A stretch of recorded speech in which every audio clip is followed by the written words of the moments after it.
because we now know who all the prosecutors will be on Diddy's trial. They're all women. They have assembled a team of female prosecutors, and that is definitely not by accident. Today in a New York federal courtroom, Sean Diddy Combs told the judge he was, quote, a little nervous.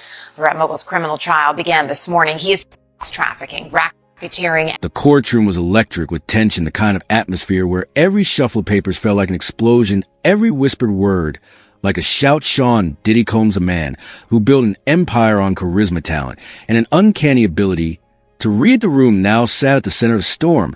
He could no longer control his empire, was no longer the focus of admiration. It was being dissected, examined for every flaw, every crack, every dark secret he had worked so hard to conceal.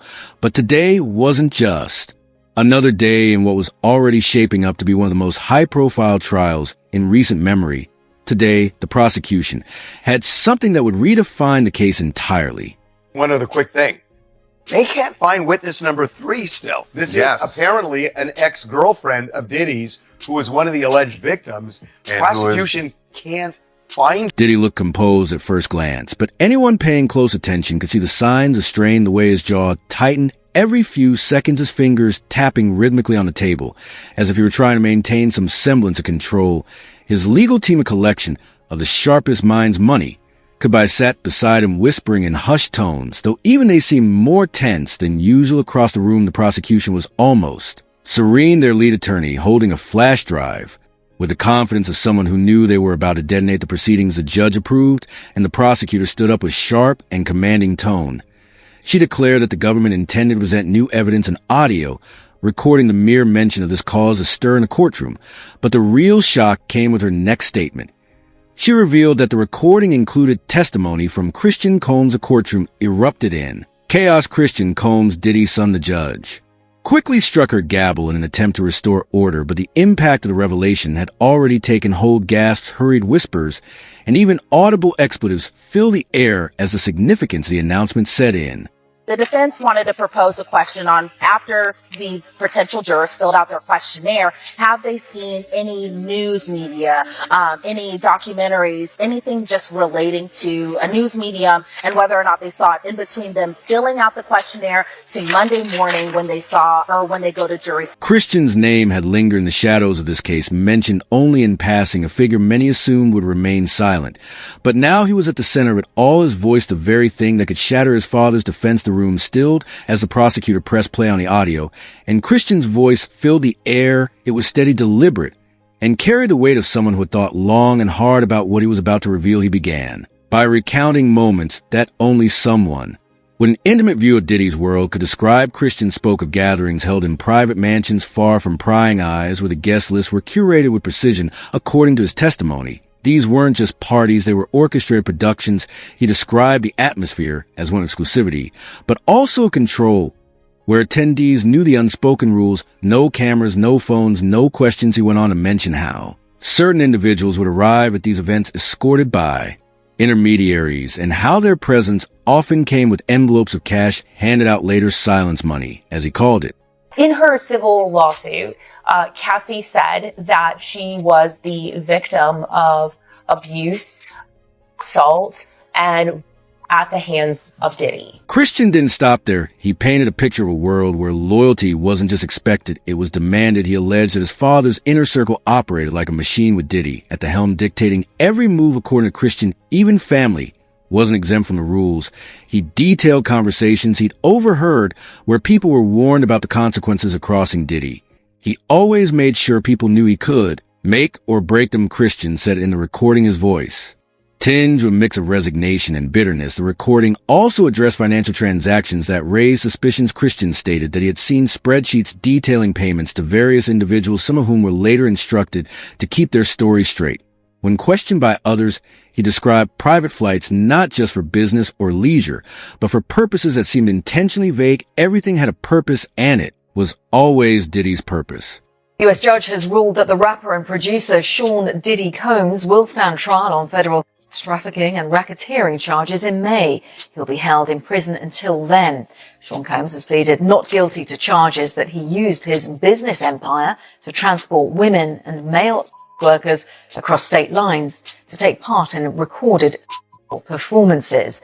If convicted, he could face a life sentence. Diddy's reaction to the recording was immediate and intense initially. He sat frozen, his face pale, and his eyes fixed on the table in front of his attorneys, leaned and whispering urgently. But he did not respond as Christian's words became more specific, mentioning dates, locations, even named something, and Diddy snapped. He pushed his chair back, abruptly the screech echoing through the courtroom, and stood up, his face with a mask of fury and disbelief. He gestured widely toward the speakers, declaring that it was a setup and that his own son was lying. The courtroom descended into chaos. Reporters scrambled to capture the moment, their fingers flying across keyboards and cameras flashing like strobe. Spectators whispered frantically, their shock evident on their faces. The judge struck her gavel, repeatedly demanding order. But Diddy was not finished. He yelled that they did not know what they were doing, that this was his family and his life his. Lawyers tried to calm him, but it was too late. Marshals stepped in, taking him by the arms, and escorted him out of the room. The doors closed behind him with a heavy finality, leaving the courtroom in stunned silence. Well, quickly, all that commissary stuff, he's not getting any of that because people in the SHU have an abbreviated list. So he's out of luck. No stake for him. Yeah, he is on watch. This guy thought he would have went home. All of a sudden, he didn't get bond. Remember, the first night he was... Outside, the media frenzy was already in full swing. News vans lined the streets, reporters jostling for position as they delivered breathless updates to their audiences. Social media exploded, hashtags like Diddy Breakdown and Christian Speaks trending within minutes. Fans and critics alike weighed in their opinions, as polarized as ever. Some hailed Christian as a hero, someone brave enough to speak the truth. Others accused him of betrayal, questioning his motives and speculating about deals struck with prosecutors. But the recording was just the beginning. Behind the scenes, whispers of more evidence began to circulate. Sources close to the case hinted at additional recordings, emails, even financial documents that could further unravel the carefully constructed image of Diddy's empire. There were rumors that other family members might be called to testify, that this was only the tip of the iceberg. And then there were the lawsuits, dozens of them, each one adding another layer to the already complex web of allegations.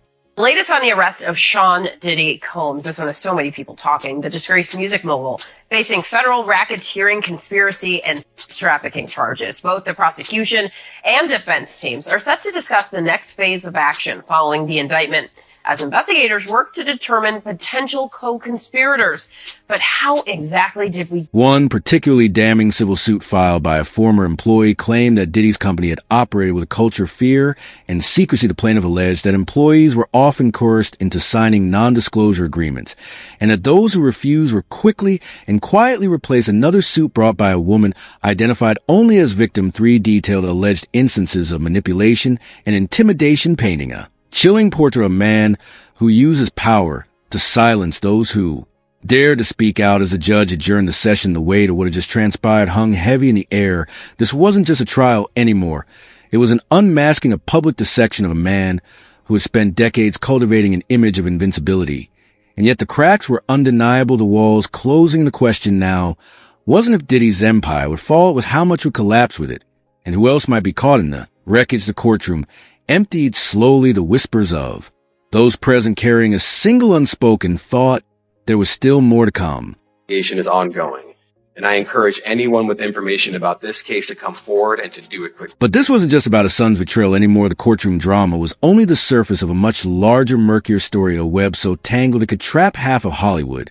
If someone pulled hard enough behind the scenes, the whispers had turned into roars. What had been rumors about Diddy's unchecked power and the culture he cultivated were now laid bare piece by piece in lawsuits, testimonies, and a growing pile of evidence that painted a picture of a man who didn't just bend the rules, he rewrote them entirely. And the worst part, he had helped lots of it. For years, Diddy's empire had operated not just as a business, but as a fortress built to protect its king at all costs. His record label, his brand partnerships, his sprawling network of attorneys, publicists, and enablers, they were all part of a machine designed to keep the truth buried. Non-disclosure agreements were as common as contracts, according to multiple lawsuits. From former employees and associates, one former staff member in a lawsuit filed just last year described how new hires were required to sign NDAs so ironclad They couldn't even mention the weather if they'd seen it from one of Diddy's properties. Or not really the judge. The government didn't go into too many details about the extent of the plea offer, but one thing that they had said was pretty much that under the plea offer, he would be facing less time than he's facing if he would have gone to trial. So when the allocution portion came, Diddy stood up. The judge kind of read him everything that he had needed to read to him, just about whether or not he was of sound mind. And it wasn't just staff who were silent. Several lawsuits detailed a pattern of payouts to individuals who had threatened to go public with stories that could tarnish Diddy's image. One case filed in California alleged that a former associate was paid hundreds of thousands of dollars to retract claims about questionable dealings at events hosted by Diddy. The plaintiff claimed they were given the money in exchange for signing an agreement that essentially erased their ability to speak on the matter ever again. It was hush money, plain and simple. But the courts had never called it that, not until now. And then there was a lawsuit filed in 2024 by a former bodyguard who had worked for Diddy for over a decade. In his testimony, the bodyguard described what he called a culture of paranoia, alleging that he was often instructed to follow individuals who had fallen out of Diddy's favor, tracking their movements and reporting back. He claimed that part of his job was to deliver warnings subtle at first, but escalating if the person didn't comply. The lawsuit also alleged that Diddy had ordered surveillance on former employees who had left the company, ensuring they stayed silent. What made this case particularly explosive was the bodyguard's claim that he had evidence to back it up, including emails and GPS data that he said proved the extent of Diddy's efforts to maintain control. Diddy would be throwing all his celebrity mates under the bus. I mean, that could potentially be coming when it's time for court and when it's time for him to testify. But what we're seeing right now is how important public relations really are to Sean Combs. He's desperately trying to control the narrative behind bars, allowing his attorneys to do. Another lawsuit filed by a former executive assistant added even more fuel to the fire. The assistant alleged that they had been privy to countless private conversations where Diddy openly discussed handling problems with payouts and legal threats. One particularly damning detail in the suit claimed that the assistant had been tasked with shredding documents and deleting digital files related to the same hush money payments described in other cases. The assistant also alleged that they were terminated after hesitating to carry out one of these tasks, a move that they claimed was retaliation for not playing along. While Diddy's legal team dismissed the claims as fabrications by a disgruntled employee, the lawsuit raised serious questions about how far the mogul was willing to go to bury his secrets. And then there were the guests of people who found themselves on the inside of Diddy's world, often without fully understanding what. They were stepping into lawsuits from multiple individuals. Described a culture of exclusivity so intoxicating that people would do almost anything to stay in the circle. One woman who filed anonymously in New York claimed she had been flown to a private island under the pretense of attending a business event. What she found instead, according to her lawsuit, was an atmosphere of control, and fear phones were confiscated upon arrival. Conversations were monitored, and leaving wasn't presented as an option. She alleged that the event's attendees were carefully watched, their actions scrutinized, and their compliance rewarded or punished. Now, I suppose it could be coincidence. I don't think it's coincidence. And especially given the nature of the case. Yes. Because when you look at who is examining these various witnesses, especially female alleged victims, of which there will be 4. But it wasn't just the private events that raised eyebrows. Behind every headline-worthy moment in Diddy's career, there seemed to be a darker story lurking. Take his infamous parties, for example, the gatherings that had become the stuff of legend in the entertainment world. They were extravagant, opulent, and exclusive, sure, but lawsuits and insider accounts painted a far more sinister picture. One former attendee, who later became a whistleblower, described them as theater productions designed to showcase Diddy's power. Everything was choreographed, they said, from who stood where to who was allowed to approach him. It wasn't just about having fun, it was about control. And then there were the allegations about how Diddy kept that control. Multiple lawsuits suggest a pattern of intimidation that went far beyond mere words. One particularly chilling account came from a former business partner who claimed Diddy had once threatened to ruin them if they didn't fall in line. The lawsuit detailed how the individual's career was systematically dismantled after they refused to comply with one of Diddy's demands. The more people began to speak out, the clearer the pattern became. It wasn't just that Diddy was powerful. It was that his power came at a cost, and that cost was borne by everyone who got too close. And yet for years, none of this came to light. Why? Because the system wasn't just built to protect Diddy, it was built to protect itself from the lawyers who drafted the NDAs to the executives, who turned a blind eye to the rumors the entire industry seemed complicit in keeping his secrets.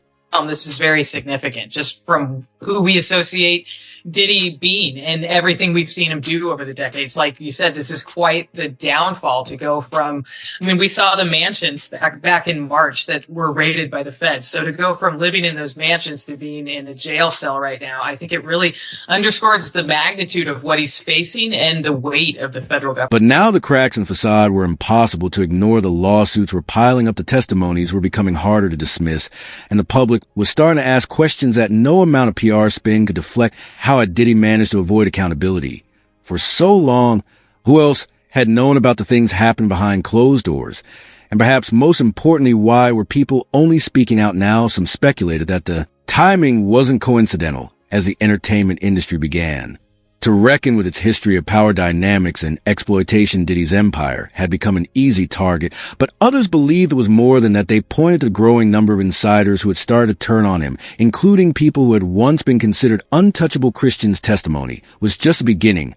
They said there were whispers that other family members might come forward, that more recordings might exist, that the worst was yet to come.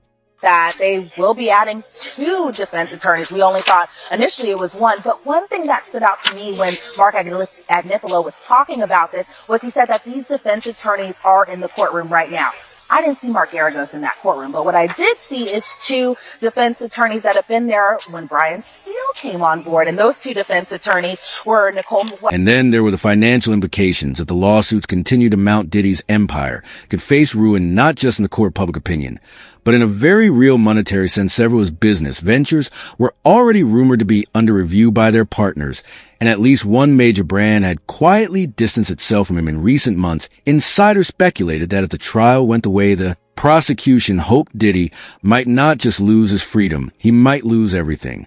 But even as the walls closed and there were still questions about how deep the conspiracy, when was Diddy the mastermind of his own downfall? Or was he just another player in a game that was bigger than him? And what about the people who had helped him along the way, the lawyers, the executives, the publicists? Would they face consequences due, or would they simply move on to the next powerful figure ready to protect the next secret? Is trying to find her, and her attorney has said that she may not be willing to come and testify anyway. So, as the trial continued, one thing became clear. This wasn't just about Diddy anymore. It was about an entire industry that had allowed someone like him to thrive. It was about the systems that protected the powerful at the expense of the vulnerable. And it was about the people who were finally brave enough to speak out, even as they risked everything to do so.